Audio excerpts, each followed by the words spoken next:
Memoquaba, Medindia Fia, Amankwa, Tamaklu.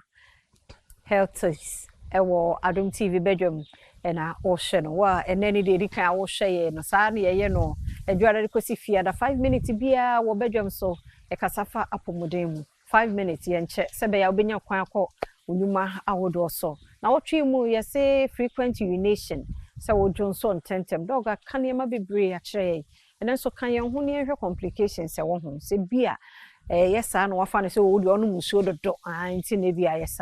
dog waha, oh boy, Dr. Dubois, tending tea, Najumedians, Yadeba, we send a Jumoku, Endpoint Homeopathic Clinic, and a soya sunny, and my Yaconian doctor for Hodo. Edi community dog and then so yamwa kwaba yeah na say yeah complications say bia major so because me no munsu enti major so I no so kan hu bia na complications I no na ma ya de bebre timi di enya no because on say ya na de bia nipa da say ni try to find excuse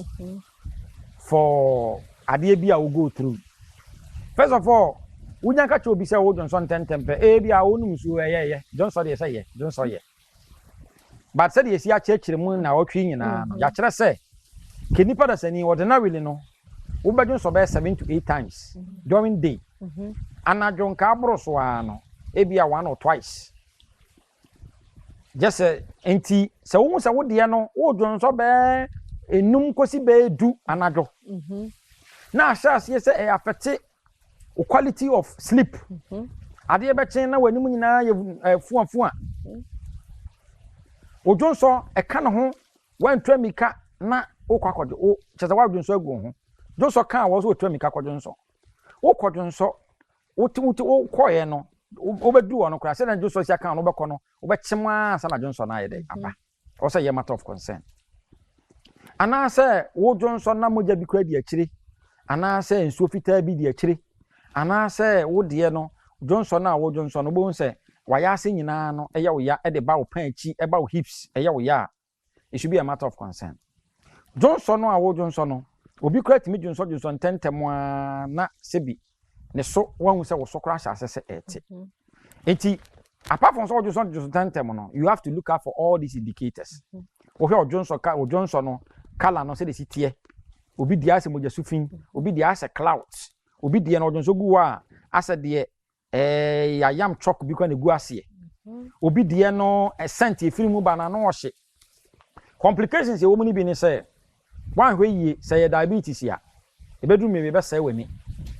e be say wo nerves okay e bedru me bi no sexually no e be affect e bedru me bi no se bi Johnson tentem ni nti no se obi wo ha na ye twa de nan e bia na free diabetes na wo nan ye twa obi ani timi fra because of diabetes. The complications, the cause of the Johnson tentem no polymituration and other frequent urination could be diabetes a bit me a nine. Obi diano a baby FN cystitis or blood and I yes, I bedroom me one here about you go use a crub. Into pennyful baby Johnson.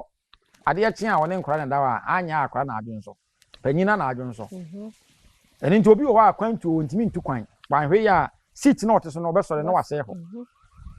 say your kidney so kidney no wan hwe ye e betime akun afi ata asefasa aseso net complications ni be dem and the cause of it be na say your prostate enlargement and the cancer so and so kwa betime akun the cause of it, the complications of it could be deadly. It could be a dear a bit mamma ebi ana wo hu ne ntem a na ankwan ko dum pempen so a e betuma do that stage na e betimi ame ye de wo ye me de rubber kwato bemem e ma akra bi wo it me de rubber to o mo bam it me de bema it me de rubber to o ma ya ase it nya mema nko a enti these are the complications here ye frequent urination it me de ba it me kokoye deadly say the cause of it no ye deadly kidney prostate diabetes here. Oh, the ebetimi ayede e de sa wa na ba say wo sa condition we bi na wo de ya na endpoint na me recommend ya amount your number a wo betimi afre no ye 0244 86 70 68 0244 86 70 68 ya was Spinters Rochelle signboard Tema Committee 22 Kumase Chronom Abuahia ɛna Techiman Hensa ɛhɔ na Endpoint Homeopathic Clinic yɛwɔ. Yɛda se Dr. Dubuaten wo frɛ ne sisi ɛyɛ ɔbɛgye so na afei nkyerɛmu bia no ɔde ama ɔkyerɛ nso sɛ yɛwɔ nkwane ahoɔden a yɛaka yɛn ho frequent urination na yɛnwie koraa medin de afia amankwa tamaklo.